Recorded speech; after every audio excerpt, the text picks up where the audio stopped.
दोस्तों जय मसीह। आप सभी का प्रभु यीशु मसीह के नाम में बहुत बहुत स्वागत करता हूं 5 minutes Bible study with pastor Dale Raj के इस प्रोग्राम में। आशा करता हूं कि आप लोग खैरियत से हैं, पिछले वीडियोस को देख रहे हैं, शेयर कर रहे हैं, दूसरों को भी बता रहे हैं और आपकी आत्मिक उन्नति भी हो रही है। दोस्तों आपके कॉल्स आते हैं प्रोग्राम से रिलेटेड, आप मैसेजेस करते हैं, अपनी सजेशंस देते हैं, राय देते हैं, जिसको लेकर मैं अमल करना भी चाहूँगा। नाउ कुछ चेंजेस मैं अभी लेकर आ रहा हूँ।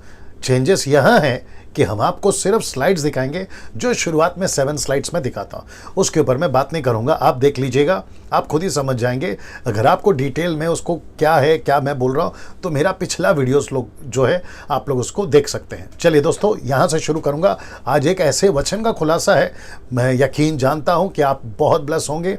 वचन से आप बहुत कुछ सीखेंगे और आप प्रभु के राज्य में बढ़ोगे। आइए देखते हैं क्या क्या चीज़ है। ना सबसे पहले दोस्तों ये देख लीजिए, फिर उसके बाद में ये ओके, फिर मसीह मंथन बैठक, ये सब नंबर आप जानते हैं क्या है। Oh sorry, milk drinking Christians का बारे में पता है आपको। फिर आपको ये भी पता है और ये भी पता है। आप डायरेक्ट आ जाते हैं आज के वचन का खुलासा।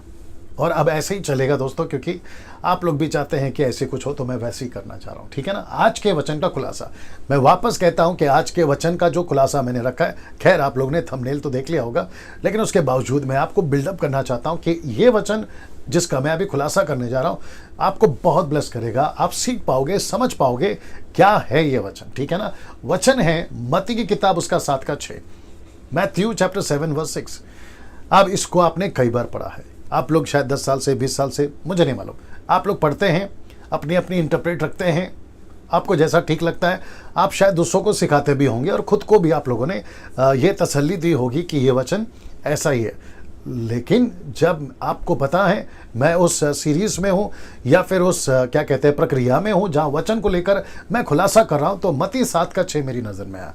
सो मैं समझता हूँ कि मैं इसका खुलासा आपके बीच में बिल्कुल कॉन्टेक्स्ट में वचन का ट्रांसलेशंस को, कई ट्रांसलेशंस को पढ़ने के बाद में, मैं बीच में आपको बताया था रेवलेशन स्टडी के टाइम पे या फिर रैप्चर के टाइम पे, अगर शायद मैं सही हूँ, रैप्चर के टाइम पे एक ऐसा ट्रांसलेशन मुझे मिला है ऑनलाइन, और जिसका नाम है जिनेवा ट्रांसलेशन, किंग जे वर्जन का है वो, और उसको मैं स्टडी कर रहा था और उसको मैं पढ़ता हूँ। उसका भी रेफरेंस, जिसको कहते हैं क्रॉस रेफरेंस, मैं चेक करता हूँ। साथ ही साथ जॉन वाइक्लिफ का ट्रांसलेशन स्टडी करता हूँ, द मैसेज, उसको ट्रांसलेशन करता हूँ। साथ ही साथ में बहुत सारे ट्रांसलेशन जो आजकल चल रहे हैं उसको स्टडी करता हूँ। साथ ही साथ में ग्रीक, उसको भी पढ़कर तब जाकर एक नतीजे पर पहुँचा हूँ, मत्ती 7:6 क्या होना चाहिए। साथ ही साथ दोस्तों, जब आप इसको अभी देख रहे होंगे तो मैं चाहता हूँ कि मैं आपको ये भी बताऊँ कि हिस्ट्री में मैं गया, स्टडी करा, या फिर जितना भी मटेरियल मुझे मिला, तो ये पता चला कि जैसे आजकल कुछ मुहावरे या कहावत चलती है, वैसे ही उन दिनों में भी चलती थी। आजकल कुछ कहावतों में से एक आपके बीच में रख देता हूँ, जैसा कि भैंस के सामने बीन बजाना। तो लिटरली आप भैंस को नहीं बोलते, आप किसी इंसान को बोल रहे हो। बीन बजाना, आप लिटरली बीन नहीं बजाते हो, आप बात कर रहे होते हो। तो उसको, जिसको, मनुष्य को बात समझ में नहीं आती, तब आप उसको कहते हो यार तेरे सामने तो बात करना बेकार है, मतलब जैसे कि भैंस के सामने बीन बजाना, ये कहावत आप उसके ऊपर ठोक देते हो। वैसे ही यीशु मसीह जब अपने पहाड़ी उपदेश में प्रचार कर रहे थे, तो मत्ती 7:6 उन्होंने बोल दिया, और वो रहा ये। जी दोस्तों पढ़ लीजिए, मैं आपके लिए पढ़ना चाहता हूँ। पवित्र वस्तु कुत्तों को ना दो और अपने मोती सूअरों के आगे मत डालो, ऐसा ना हो कि वे उन्हें पांव तले रौंदें और पलटकर तुमको फाड़ डालें। तो इसका मतलब है यीशु कुछ कहना चाह रहे थे। 4 बातें यहाँ पर, पवित्र वस्तु, कुत्ते, मोती और सूअर। यहाँ पे टोटल 4 क्या बोलते हैं सब्जेक्ट है, या 4 वस्तु है, 4 बातें हैं, जिसके ऊपर हम अभी बात करेंगे और एक एक का मैं खुलासा करूंगा। सो यीशु यहाँ पे कुछ बोलना चाह रहे थे, लेकिन उन्होंने किसका सहारा लिया? एक मुहावरे का, उन दिनों में चलता होगा। अच्छा, पौलुस और पतरस और यीशु, कुत्तों का शब्द और सूअरों का शब्द अलग अलग जगह पे उन्होंने लिया है, लेकिन कॉन्टेक्स्ट क्या है? किसी इंसान को बोला गया या किसी चीज को समझाने के लिए इनका सहारा लिया गया। जैसे जॉन द बैप्टिस्ट ने जब लोगों को अपने पास आते देखा तो कहा, हे सांप के बच्चों। यीशु मसीह ने लूका के 14 अध्याय में यीशु मसीह ने हेरोदेस को कहा, लोमड़ी का बच्चा। वैसे ही कई जगहों पर कुछ मुहावरे लिए जाते हैं। जैसे कि प्रकाशित वाक्य का जब मैं टीचिंग दे रहा था, मैंने कहा था कि वो सिंबॉलिक है, चिन्ह है, अपोकलिप्टिक्स, जिसको मैंने ये शब्द दिया था। साथ ही साथ वैसे ही यीशु मसीह भी जब अपने प्रचार करते थे, जैसे बीज बोना या फिर पेड़ का, राई का दाना, ऐसे ना जाने कितने एग्जाम्पल्स यीशु भी लेते थे। तो ये मत्ती 7:6 आपको वैसे ही देखना होगा। लेकिन मैं चारों को, पवित्र वस्तु, कुत्तों और मोती और सुअर, मैं चारों को आपको एक्सप्लेन करूंगा। तो सबसे पहले एक चित्र देख लीजिए, ये चित्र। ऐसा लगता है कि मैं सबकी बात नहीं कर रहा हूं, लेकिन अक्सर ऐसा लगता है कि लिटरली कोई जानवर की बात हो रही है। जी नहीं, ऐसा कोई जानवर की बात नहीं हो रही है। दरअसल ये मनुष्यों को बताता है, मनुष्यों को बताता है। इसका मतलब है कुत्ते जैसा नेचर, सूअर जैसा नेचर, या फिर इनकी ऐसी कुछ हरकतें जो उस टाइम पे भी चलती थी, आज भी चल रही हैं, तो उसको ये बता रहा। तो पहली बात आपको ये समझ में आ जाना चाहिए कि ये पूरा का पूरा कॉन्सेप्ट या फिर लिखने के पीछे ये, या यीशु का बोलने के पीछे मकसद है कि वो मनुष्यों को बोल रहा है या बता रहा है। आइए देखते कैसे। अभी दूसरा पत्र उसका 2:20-22 आपके बीच में पढ़ देता हूं, आप भी देख लीजिएगा, स्क्रीनशॉट लेना है तो ले लीजिए। लिखा है, जब वे प्रभु और उद्धारकर्ता यीशु मसीह की पहचान के द्वारा संसार की नाना प्रकार की अशुद्धता से बच निकले। तो ये यहां तक बताता है कि इनका उद्धार हो गया, यानी आपका और मेरा उद्धार हो गया। यहां तक ठीक है। फिर और लिखा है, फिर उनमें फंस कर हार गए। किस में फंस कर हार गए? जिसमें से बाहर निकले थे, जिस अशुद्धता में से बाहर निकले थे, जिस संसारिक चीजों में से बाहर निकले थे।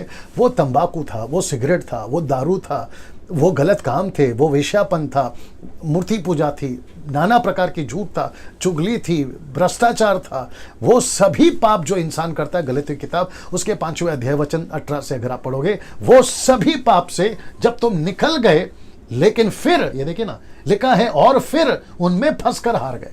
हार गए का मतलब क्या है? आपने सरेंडर कर दिया, आपने हाथ उठा लिया और आपने कहा कि यार पवित्र जीवन नहीं जी सकता, अब मुझसे नहीं होगा, अब मैं और नहीं जी पाऊंगा। अब झूठ तो मेरे को एक बार तो बोलना ही पड़ता है। ऑफिस में काम करता हूँ, बिजनेस मेरा है, बिजनेस वालों के साथ में उठना बैठना होता है, तो एक आध बार दारू तो पीना ही पड़ता है, बियर तो पीना ही पड़ता है, और दोस्तों के साथ में, कॉलेज फ्रेंड्स के साथ में उठना बैठना होता है, तो एक बार तो सिगरेट पीना ही होता है। जब तुम यहाँ से निकल गए तो उसमें फिर अगर ऐसी हरकतें करके तुम फंस गए, तो वचन कहता है, पतरस कहता है, तुम हार गए। तो उनकी पिछली दशा पहले से भी बुरी हो गई है। उनकी पिछली दशा पहले से भी बुरी हो गई। मैंने वो वचन नहीं डाला, लेकिन मैं आपको बता देता हूं। मैथ्यू चैप्टर 12:43, मत्ती 12:43, यीशु कहते हैं कि जिस इंसान में से जब दुष्ट आत्मा निकल जाती है, और जब वो व्यक्ति जिसमें से निकली है दुष्ट आत्मा, अगर वो यीशु के साथ ठीक नहीं जी रहा है, तो वो फिर खाली हो जाता है। क्योंकि यीशु मसीह प्रकाशित वाक्य 3:20 कहता है कि दरवाजा खटखटाकर ही अंदर आता है, ठीक है ना। और वो व्यक्ति खाली पाया जाता है, तो तब दुष्ट आत्मा आती है, अकेली नहीं बल्कि साथ अपने साथ ले आती है, और वो उसमें घुसकर पैंट कर उसकी हालत खराब कर देते हैं। इसलिए यीशु ने कहा कि इस युग के लोगों की भी हालत ऐसी है। तो इसका मतलब है कि उसकी पिछली दशा पहले से भी बुरी हो जाती है। मैं कनेक्ट कर रहा हूं कहां तक ना। लिखा है, क्योंकि धर्म के मार्ग में ना जानना ही उनके लिए इससे भला होता कि उसे जानकर उस पवित्र आज्ञा से फिर जाते हैं। मतलब अगर वो उद्धार नहीं पाते तो उनके लिए भला होता। अब उद्धार को पाकर, सत्य को जानकर वापस वही गलती करोगे, तो उसको कहता है कि उस पवित्र आज्ञा से फिर जाते हैं। मतलब सब कुछ जानकर भी तुम फिर गए, उससे भला होता कि तुम संसारी के रहते। मैं भी कभी कभी कहता हूं, अगर आना है तो पूरा आओ, नहीं तो पूरा बाहर जाओ। और एक चीज बोल देता हूं, जितने प्रीचर्स हैं, जितने पास्टर्स हैं, जितने एवांजलिस्ट हैं, सर लेपा पोती वाला प्रचार नहीं करना। मैं रिपीट करता हूं, लेपा पोती का मतलब पता क्या है? शुगर कोटिंग मैसेजेस नहीं देना। जो चीज गलत है डंके की चोट पे बोलो गलत है, जो चीज गलत नहीं है डंके की चोट पे बोलो गलत नहीं है। फिल्म जाना गलत है, बोलो गलत है। पिक्चर के गाने सुनना गलत है, बोलो गलत है। नशा करना गलत है, डंके की चोट पे बोलो गलत है। आपका चर्च खाली हो जाएगा, होने दीजिए ना। आपके कुछ मेंबर्स, आपके कुछ चर्च के परिवार आपको छोड़ के चले जाएंगे, आपके चर्च के मेंबरशिप से हट जाएंगे, कोई दिक्कत नहीं है। ऐसी भीड़ किस काम की जो भेड़ नहीं है। मैं रिपीट कर दूं, ऐसी भीड़ किस काम की जो भेड़ नहीं है।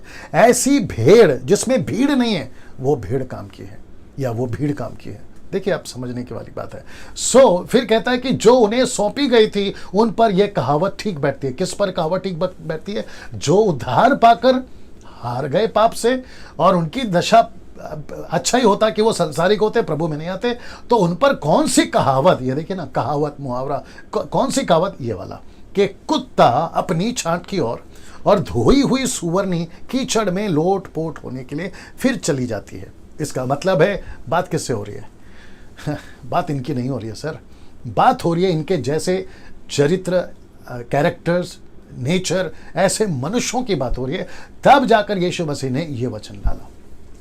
हालांकि अभी आधा खुलासा बाकी है, मैं कर रहा हूं, लेकिन ये कुत्ते कौन है, ये सुअर कौन है? ऑफ कोर्स ये वचन बताता है कि ये सुअर और कुत्ते कौन है, ये वचन। ओके, नाउ सपोर्टेड स्क्रिप्चर दे रहा हूं, नीति वचन 11:22, जो कि कहता है जो सुंदर स्त्री मैं यहां पर किसी का फोटो डाल सकता था लेकिन ठीक नहीं लगा।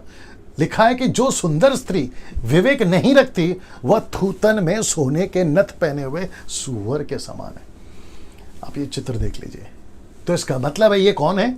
ऐसी औरत है, बड़ी सुंदर है, ऐश्वर्या की तरह सुंदर, मिस यूनिवर्स की तरह सुंदर, मिस वर्ल्ड की तरह सुंदर, दुनिया की, लंदन की प्रिंस की तरह सुंदर, या उससे भी बेहतर आप बोल दीजिए, लेकिन उसको क्या नहीं है? विवेक नहीं है, कॉन्शियस नहीं है, एहसास नहीं है।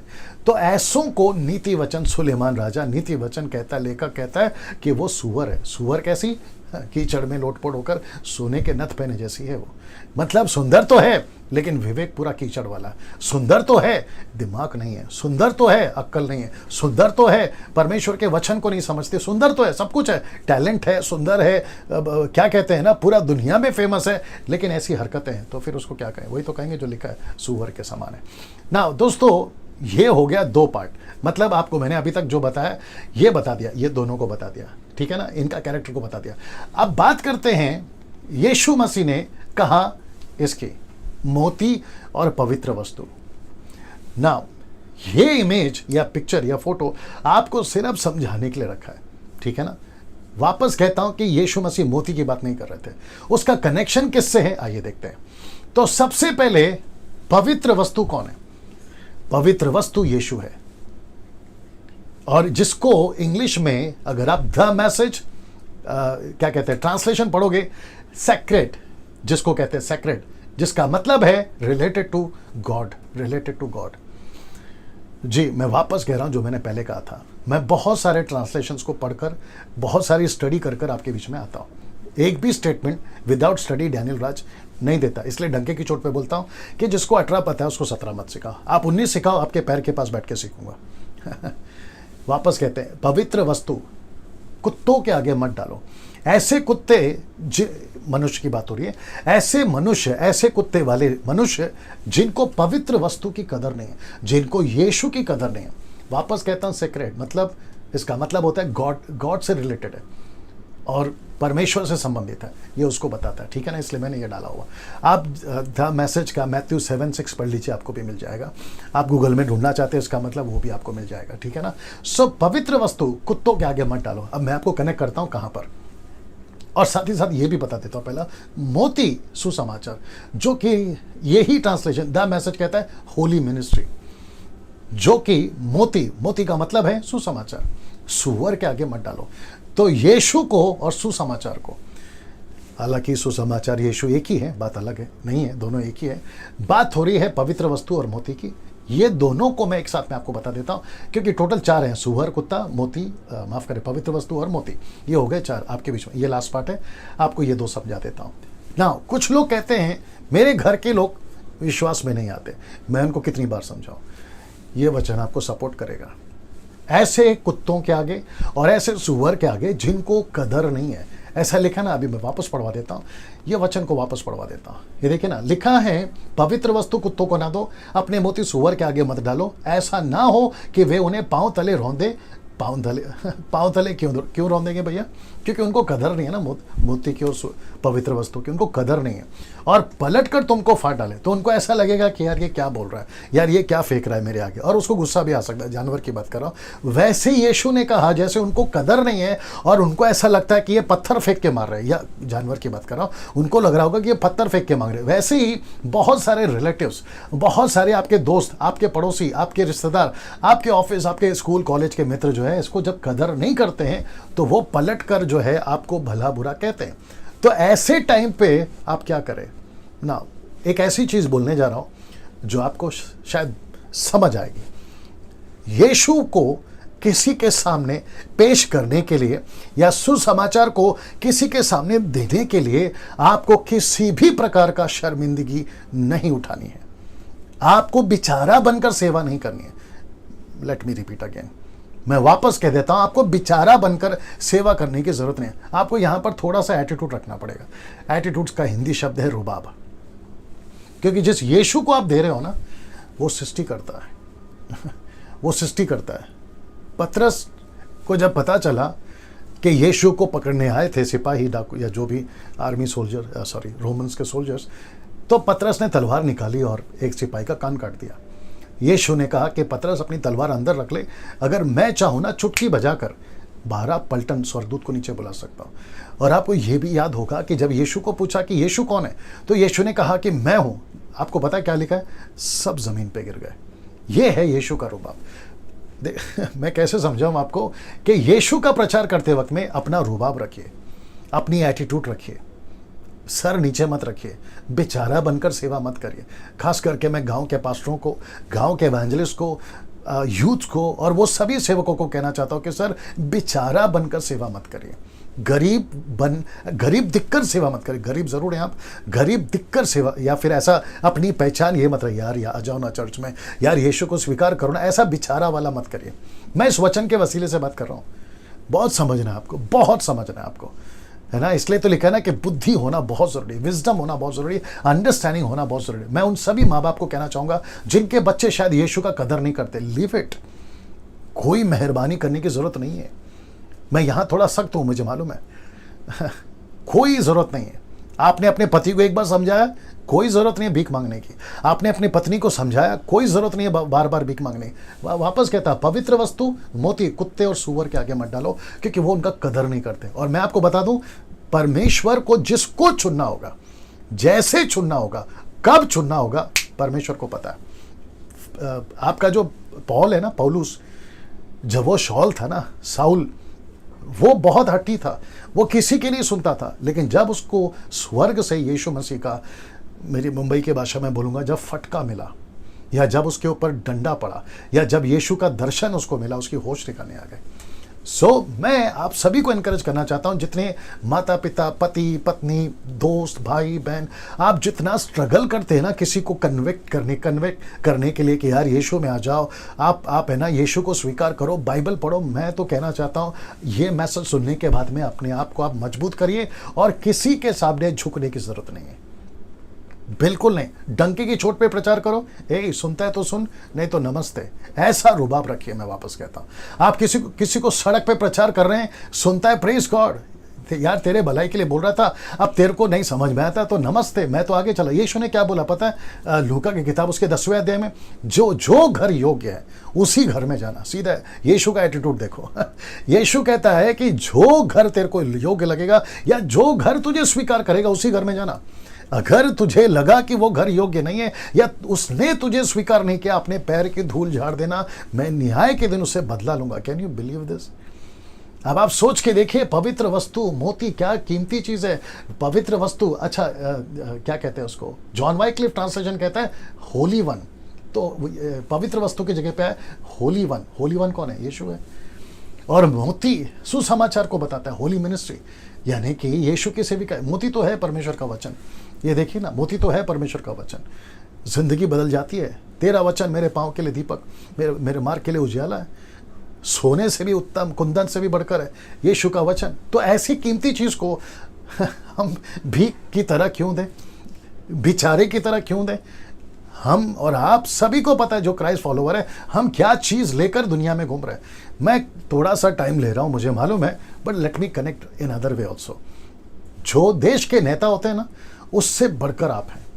जो अमेरिका का प्रेसिडेंट है ना, उससे बढ़कर आप हैं। लंदन का जो प्रिंस है ना, उससे बढ़कर आप हैं। अभी बीच में मुझे पता चला, कल न्यूज़ देख रहा था कि अफ्रीका के अंदर किसी को ज़मीन से अगर मैं गलत नहीं हूँ 25 करोड़ या 25 करोड़ से भी ज़्यादा उसको ये मिला, क्या कहते हैं, डायमंड मिला, हीरा मिला या पत्थर मिला, बड़ा सा पत्थर मिला, जिसकी कीमत भारतीय करेंसी के हिसाब से 25 करोड़ या 2500 करोड़, याद नहीं आ रहा, लेकिन महंगा बहुत है। अब आप सोचिए वो आदमी कितना रिच हो गया होगा एक रात में या एक झटके में। मैं आपको बताऊं, जिस दिन आपका उद्धार हुआ था ना, उससे लाख गुना ज़्यादा आपको खजाना मिला, जिसको कहते हैं पवित्र मोती या पवित्र वस्तु या मोती। ये आप हैं। सो किसी से कम नहीं है आप। सो मैं रिपीट करता हूं कि अपने आप को किसी से कम नहीं आंकना। यीशु का वचन प्रचार करो डंके की चोट पे, बड़े रुबाब के साथ। किसी के बाप से नहीं डरना, यीशु का प्रचार करते हैं। अगर उनको समझ में आता है प्रेज गॉड, नहीं समझ में आता है नमस्ते, कोई और उनको प्रभु किसी दिन लेकर आएगा या किसी और के द्वारा बताएगा। लेकिन आपको अपना पवित्र वस्तु और मोती यीशु मसीह को पेश करते वक्त में आपको किसी से बेचारा बनकर, गरीब बनकर, है ना, पेश नहीं आना है। सो ये 4 चीज़ें बताई हैं। सूअर है, कुत्ता है, पवित्र वस्तु है और मोती है। और मैं चाहता हूं कि आप ये बात को समझें, बहुत ज़रूरी है। मत्ती 7:6 इसको खूब शेयर करिए, खुद एजुकेट होइए, लोगों को बताइए, इसको याद रखिए। अगले वीडियो के साथ में फिर मुलाकात होगी। जय मसीह।